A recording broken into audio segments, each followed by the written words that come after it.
On, they've been off, and now they're here on 3 to reveal why it's just so complicated. He's kind, caring, and sexy. He's the perfect gentleman.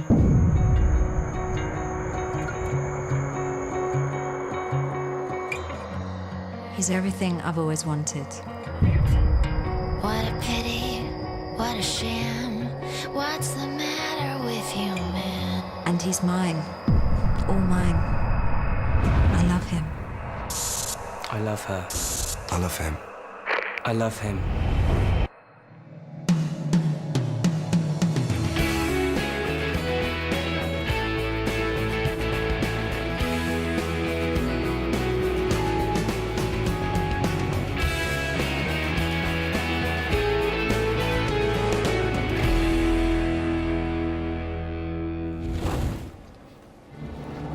I'm a gay man in a sham marriage. The truth is out.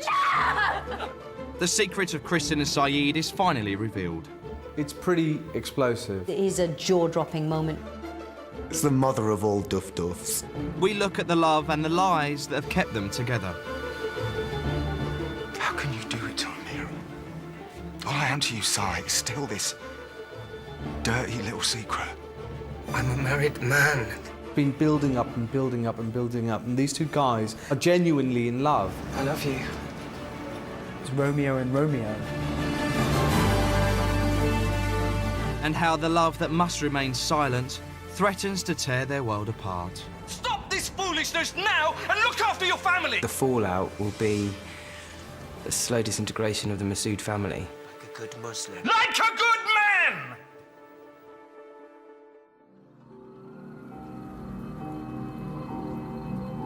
Silence in Albert Square.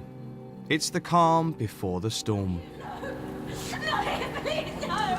She's hysterical. She has no idea what she's saying. She's telling him the truth. Get him out of here, please, Jane! Get him out of here! Just tell them. But in number 41, everything is about to change. She means I'm gay. Forever. I warn you not to marry this abomination!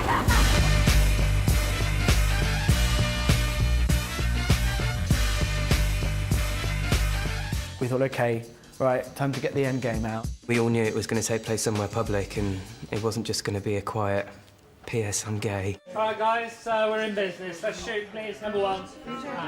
Action. I've had an affair with him.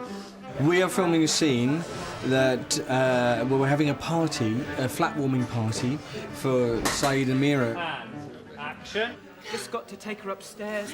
which gets gate crashed by Christian, who forces Saeed to tell everyone publicly, including Amira, that he's gay. Saeed's gay? He is? I'm a gay man in a sham marriage, and your poor daughter deserves better. And it's quite a reaction. It's a stunned silence. All hell breaks loose. Kadeem is going to keep going for him and going for him. He wants to, wants to kill Saeed for hurting his daughter. Wants to kill Christian. I warned you! Get out of my house! Take him! Christian, come on! Christian, come on! Ramon's quite frightening, actually, when he's angry. He's a bit of like a bulldog. I was quite turned on. I mean, it was really well done, I thought. I think Mark liked it. Yeah, I think he did. He's been thrown around a lot. He loves being thrown around. Yeah. But Ramon Tickeram threw him around. Yeah. And if ever anyone was going to throw me around, I was rather it was Ramon. We're just going to go back to set. Oh, I got work to do, bye. Bye, lions, lions. One story that I really wanted to tell was a modern-day gay love story, a Romeo and Romeo story. It was originally fueled by lust. You're pretending not to be jealous all night. Oh, don't be ridiculous. Come on, then tell me I'm wrong. It's been fairly violent. Sorry! To have been fairly sort of aggressive, quite confrontational. Get off me! And don't you ever touch me again.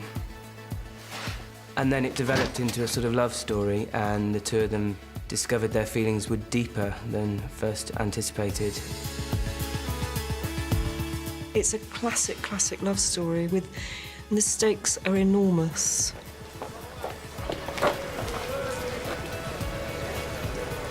You'll find your Saeed one day, babe. There have been lots of ups and downs with Saeed and Christian's relationship. It's been very frustrating at times for Christian, you know. Many times, as Saeed said... Me and you, it's wrong. There is no you and me. It has to stop. But then he said... I think you're Superman. I don't want to not have you in my life. You don't often get to see them at home having banter and giggles and a bit of fun, but, you know, I sort of imagine that takes place. I bought some breakfast. There is a part of me that would love it just for Christian Saeed just to be some regular couple, you know, for all the other stuff just to fall away and just to see these two people that are just going about their very normal life. But where there's love, there's heartache. And it all began 2 years ago when Christian exploded onto the square. Christian is taken from those great characters in Queer as Folk, but also taken a lot from Johnny. When we created Christian, we wanted to create a gay character for EastEnders who was unapologetic about his sexuality. What are you doing skulking about? Well, you know what they say. Where there's greenery, there's queenery. I think when he first came into the show, he was a little spiky. Sure, hands off me. Bitchy. Ain't going nowhere. He had a terrible haircut. He's fun and he's a laugh. He's a good time boy, isn't he? He doesn't want to get involved. His heart's his own. We're only kissing. He's rude, he's arrogant, he's insulting. Sounds irresistible. I love him with Roxy as kind of Roxy's gay best friend. Finally swap that frog of a husband of yours for a charming prince. And as modest as he is, there's one fashion accessory he'll never be without. You're about that funny. The vests was my idea. Not that you gotta have a gimmick, but you gotta have a gimmick. It's not a vest. This is a vest. Well, he's got the body for it. If you've worked out that much and you look that good, who wouldn't? I'd wear a vest. Say anything. I'm not complaining. About that. I always think his arms look like bags of walnuts. I miss them a bit. I haven't seen them lately. Bow down, pretenders. He's a good bloke, likes a good laugh, likes a good drink, likes a good party, and likes lovely men. But when Christian met Jane, you could have cut the atmosphere with a knife. It was a very, very tense meeting. It's Jane nowadays. Thank you, Christian. I keep forgetting Leslie changed her name. Basically, Christian was in love with Jane's first husband, David. Will you shut up about David? No one's interested, all right? Caused a lot of trouble between himself and Jane. There's only two people I've ever really cared about. One's you. And it's a tragedy the other turned out to be your husband. When we first came up with Christian, we first of all wanted a flea in Ian's ear. It's a half-naked man in our house. I think he's got something to do with your brother. Because Ian is a little bit homophobic. Young boys in here, haven't we? I hope you're not being homophobic, Ian. It would really throw Ian's world into a spin and have this guy take the mickey out of Ian and lead Jane astray. Not everyone's used to half-naked homosexuals in the morning, Christian. Ian getting hot under the collar, is he? I think he felt a bit intimidated by this real hunky guy who was gay, but more macho in some ways than he was. Want him out. He does win Ian round in the end. Does him a makeover. He tries to give him a few fashion tips. Oh, no, don't throw that. That's my favourite jumper. Not anymore. Not that it's going to work, though, is it, really? I'll put dinner together for you. Do the shopping, all the prep. Thanks.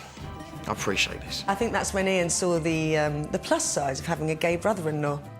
You can be the passive-aggressive one. Shall we hug it out? Christian and Ian now are quite firm friends. But Christian's world was to turn upside down when he met the bad boy with a secret past. Enter